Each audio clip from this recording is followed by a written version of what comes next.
Graffiti writing in New York is a vocation. Its traditions are handed down from one youthful generation to the next. To some, it's art.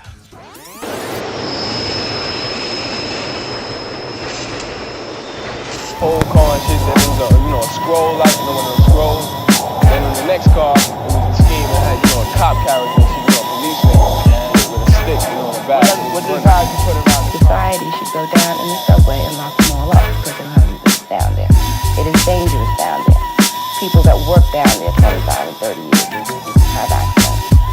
But his contention is that he's immortal, I guess, like most 17-year-olds are immortal. Right?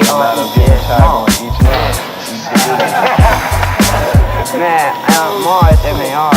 But not seriously, you gotta kill them dudes. Society should go down in the subway and lock them all up, put them hundreds down there.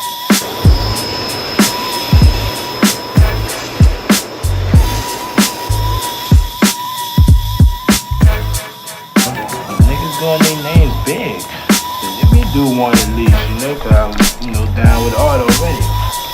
And I did me a piece, just, for people in general to get to know who I am. I was raised on the Upper East Side of Manhattan.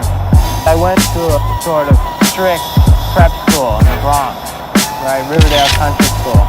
In attending that school, we drenched the city with our names, right? We're trying our damnedest. Cap rooms at 2s and 5s. The 2s and 5s used to go to 2 yards. It would be like a masterpiece art gallery of burners.